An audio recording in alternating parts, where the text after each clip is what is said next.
When the developers of Dirt 4 asked me to play their game before it came out, I definitely had to say yes.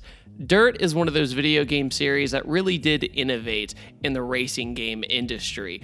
With everything being kind of cookie cutter anymore, rally theme of gaming is definitely a cool one, with the different environments, textures, driving modes, all kinds of cool stuff. Rally racing is one of the most difficult form of motorsports in the entire world. A lot of people argue that rally drivers are the best drivers in the entire world, and it's no joke.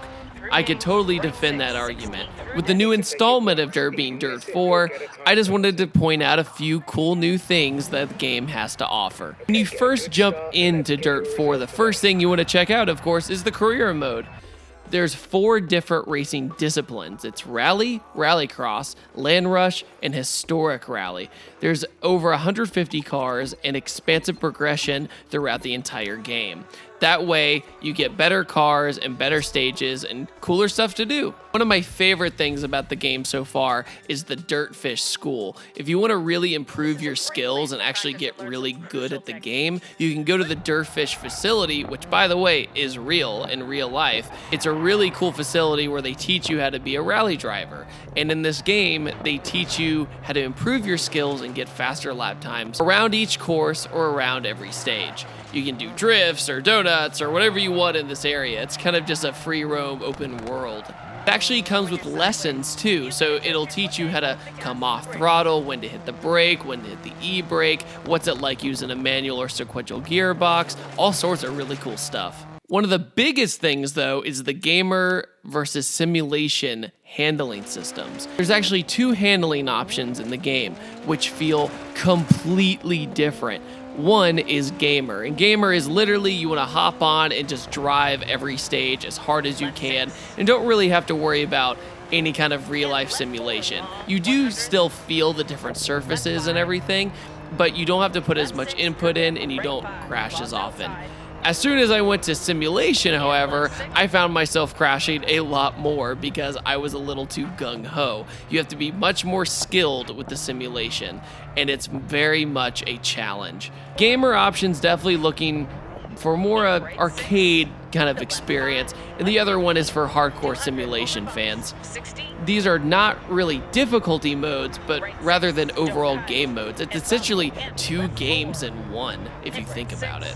I found myself counter-steering, putting way more inputs in, and shifting a lot more while using the simulation mode. If I was actually using a wheel, I was actually on the Xbox One normal controller. If I was using a wheel, I would absolutely adore the simulation mode.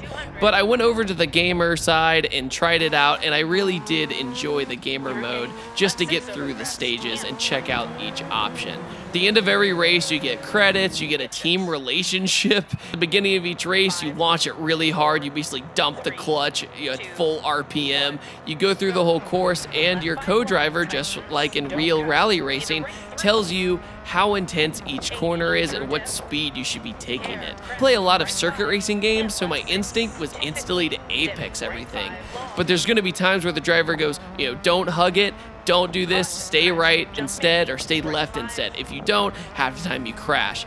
I actually crashed on purpose one time to see the slow-mo effect. It's cool. There's an in-car kind of camera when you have your crash, and it has a estimation of your speed and how much damage you caused, which you'll have to repair your car later.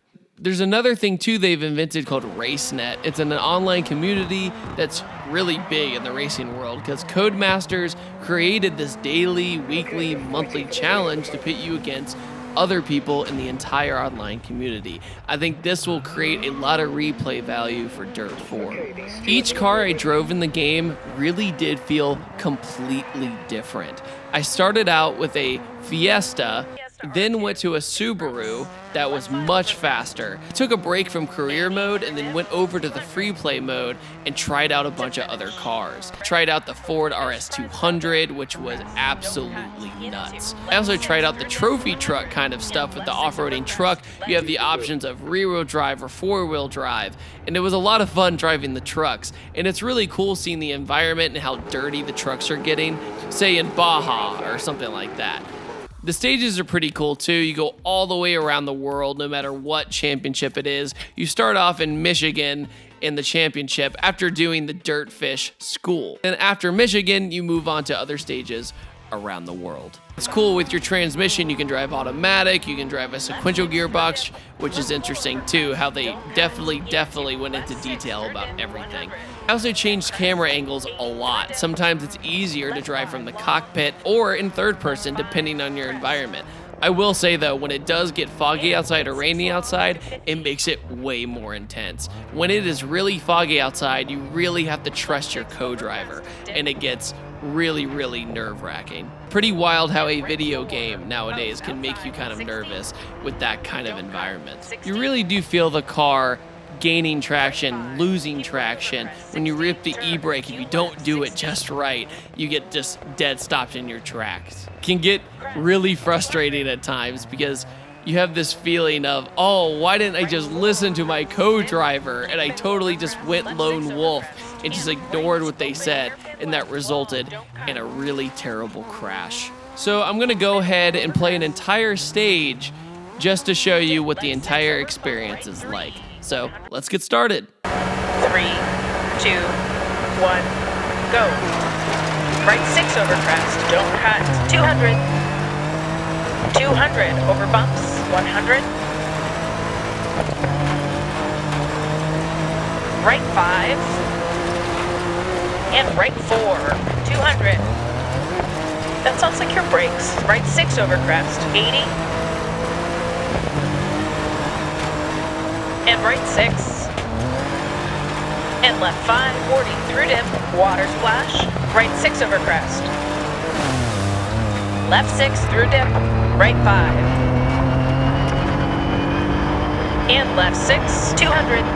Left 6 over crest, dip, 80. Left 4. And right 6 into left 5. Right 4, long, don't cut. And right 6, don't cut. 200, left 4, long, keep in, don't cut. 150. Right 4, long, tightens, keep in. Into left 6, don't cut. Left 6. And right 4. And bump. And left 6. Right 6, don't cut, and bump, and left 4, and right 6, 200, to finish. Alright, take her slow to the control.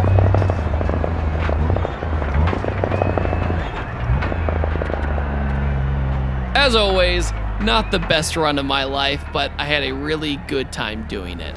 So I had a fan-frickin-tastic time playing Dirt 4. It was a really great experience. If you guys would like to get yourself a copy of Dirt 4, I left the link in the description below, and I hope you guys all enjoy. Let me know in the comments below what you guys think, and don't forget to subscribe. Have a fantastic freaking day.